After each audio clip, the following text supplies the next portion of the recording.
What's happening YouTube? I'm Alex and today I'm taking a look at the Xiaomi Redmi 3 Pro. So this phone has a 5-inch screen, a Snapdragon processor inside, 3 gigs of RAM and 32 gigs of internal storage. So a lot of value packed into this phone. All that for under $170. So pretty good in my opinion. So next I want to show you the box that this phone comes in and then I'm going to show you how the phone performs. Let's begin.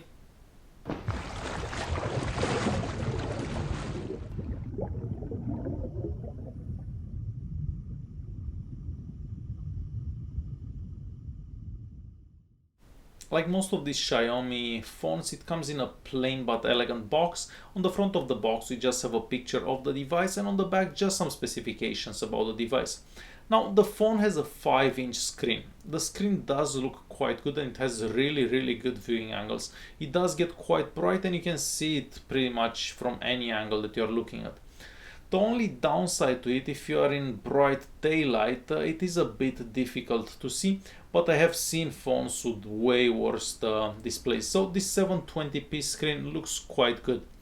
The phone is made out of metal entirely, so the back it's totally made out of metal. We cannot access the battery, but we can take out the SIM card and the SD card tray. They're both on the same slot onto the right hand side of the phone. Aside from that, we just have the power button, the volume keys on top of the phone. We have an IR blaster, a microphone, and at the bottom of the phone we just have a charging port and a microphone. The back of the phone, it's where everything is happening, so we do have a fingerprint scanner there, and since I'm talking about the fingerprint scanner this time, it does work absolutely perfect. Like I haven't had a single time where it didn't work. So unlocking the screen, you just touch the fingerprint scanner with your finger and it unlocks by itself, so you don't have to like turn on the screen or anything. So the fingerprint scanner does work really good. The camera on the back, it's a 13 megapixel camera. It's not a bad camera, however in low light conditions doesn't do that great. So that's the downside to the camera, but let's keep in mind that the phone is not that expensive to begin with. Now, just so you have an idea how small this phone is, I have a Xiaomi Redmi Note 3 right next to it, and this way you can compare them size-wise. One of them has a 5-inch screen and the other on a 5.5-inch screen. Also, the Redmi Note 3 is much heavier. So yeah, this is just so you have a better idea how small this phone is. Now the UI of the phone, if you've had any Xiaomi phones before, you're gonna see that they are identical, like there is no difference whatsoever. It does look quite plain and it does look a lot like an iPhone, to be really honest.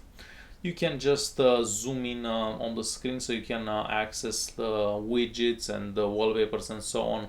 The settings app, it's also quite simple, not too many options, and it does look quite good as well. The phone is running Android 5.1.1, however with the Xiaomi skin on top of it.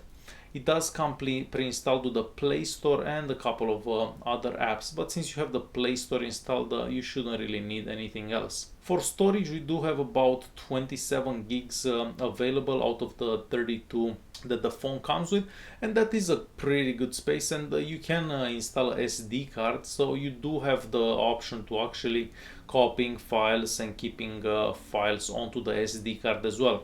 The Antutu score on the phone, I was expecting it to be a bit higher, so it is around 33,000. Not the highest score out there, but it should do fine for most tasks. On the Geekbench, we also get a score of about 2200 or so, so it's a pretty decent score again. On the CPU setup, we can just double check all the specs in the phone, so the processor, the RAM, and everything else that we already know about the phone. The sensor test app will show us that the phone comes with a whole bunch of sensors. There are more sensors that I could actually imagine, and all of them actually work. So a lot of sensors available and all of them work, so really good, because some of these Chinese phones they just have fake sensors and some of them don't work, but onto this phone every single sensor available actually works, so pretty cool. Also, the GPS onto this phone is extremely fast, so you just turn on the GPS app and it connects to the satellites, as you've probably seen already. So Google Maps also connects just as fast, like you find the location right away, and it does work quite good on it. So I'm very pleased with the GPS in this phone. As you're probably expected, there is no root access from the factory. So yeah, if you do want to root this phone, you'll have to do it yourself. However, I haven't actually seen too many phones that come with root access from the factory, so this is quite normal. On the speed test tab, depending where you are located, so in some places it's gonna have 4G, in other it's only gonna be on 3G. So on Wi-Fi did do quite well. On 3G, pretty normal for 3G, but I wish I would have been connected to 4G so we can check like a faster download speed. However, I was only getting a 3G connection at the time of this video. The speaker on the back, it's quite loud, and I have to say it is a bit louder than the Xiaomi Redmi Note 3 that I had recently. So yeah, the speaker does work quite good. Now, watching videos on YouTube, the maximum resolution that you can watch videos is 720p, and this is the maximum resolution of the screen, so that is quite normal. Watching videos, it's also very smooth, so no issues whatsoever while watching YouTube. Browsing on Chrome, it's also done pretty good. However, you do have to wait a bit till the page loads, but after the page loads, scrolling up, down, zooming in and out, it's also done pretty good. This will have a lot to do with the network speed, so not necessarily the phone, because even if you get like a Samsung phone that's $1,000, it's still gonna be slow if the network is slow. So it really depends on the network speed. After the page loads, the phone scrolls and zooms very good.